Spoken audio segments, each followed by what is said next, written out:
South China Morning Post, 8th of August 2023, India's BJP is on the back foot due to the Gandhi-Manipur double whammy. Can Modi still call this a moral victory, though? China released this piece as part of its all-out assault on the Indian subcontinent and its divide-and-rule policy. This week, when he faces a vote of no confidence spearheaded by the opposition on how his government has handled the deadly ethnic violence in the northeastern state of Manipur, India's Prime Minister Narendra Modi may look foolish. His Hindu-nationalist Bharatiya Janata Party, BJP, which holds a majority in the lower house of parliament, is unlikely to be overthrown by this vote.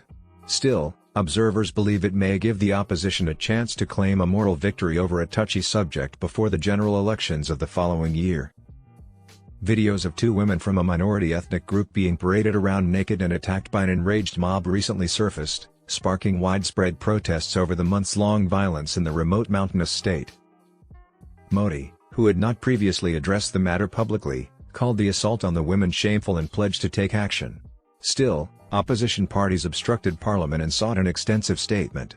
As the head of state, it is anticipated that Modi will address the motion of no confidence. The author of Narendra Modi, the Man, the Times, Nilanjan Mukhopadhyay, stated, "If he speaks now, then that becomes a moral victory. The opposition can claim he has been silent on this issue if he avoids speaking up." Rahul Gandhi, the head of the main opposition Congress party, was welcomed back into parliament on Monday after the Indian Supreme Court suspended his 2-year sentence for defamation last week. This could prove to be a double whammy for the BJP. The fact that the BJP has worked so hard to bring back the National Democratic Alliance, a coalition of political parties that Mukhopadhyay claimed had essentially been placed in cold storage since the BJP's victory of 303 seats in the lower house of 542 seats in 2019 indicates that the BJP is on the back foot. In May, Congress pulled off an unexpected win in the crucial southern state of Karnataka, which pundits speculated probably raised eyebrows inside the ruling party. The state polls in Madhya Pradesh, Chhattisgarh, Telangana, Rajasthan, and Mizoram, which are scheduled for November and December of this year, should provide a better picture of the BJP's prospects in the general election of the following year. That being said, given their divergent political philosophies, opposition parties have their job cut out for them. Gandhi's return to parliament catapults him back into leadership, according to Yashwant Deshmukh, an independent political analyst and the founder of the research firm C-Voter. The opposition is trying to get it together. Although there had been violent outbursts in some areas of northeast India in the past, Deshmukh claimed that such instances weren't as severe or garnered as much national media attention.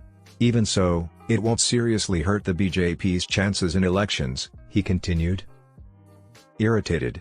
The opposition's desired topics and the BJP's response to them may also be revealed during Tuesday's parliamentary procedures, which are taking place in the run-up to the 8-month general election. Human rights advocate, and Indian Supreme Court lawyer Prashant Bhushan said that other than Manipur, the parliamentary proceedings would center on the government's actions against the Adani Group, which came under fire after short seller the Hindenburg Group accused it of manipulating share prices earlier this year. Election research organization Lockneedy Network National Coordinator Sandeep Shastri stated, "If the BJP, in its response, wants to focus on its governance record, it implies that after 10 years in power, it wants to highlight achievements.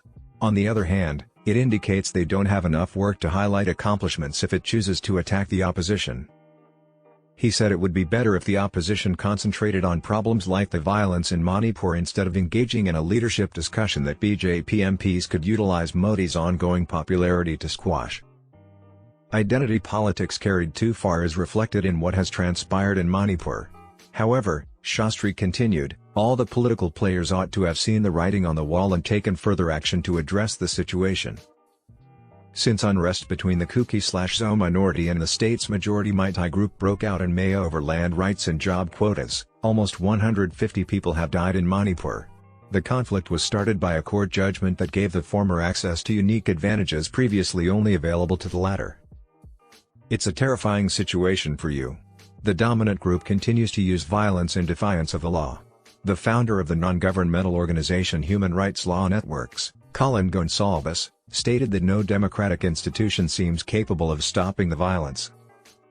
Even though the BJP government has consistently prevailed in elections, this violence might drive people to the brink.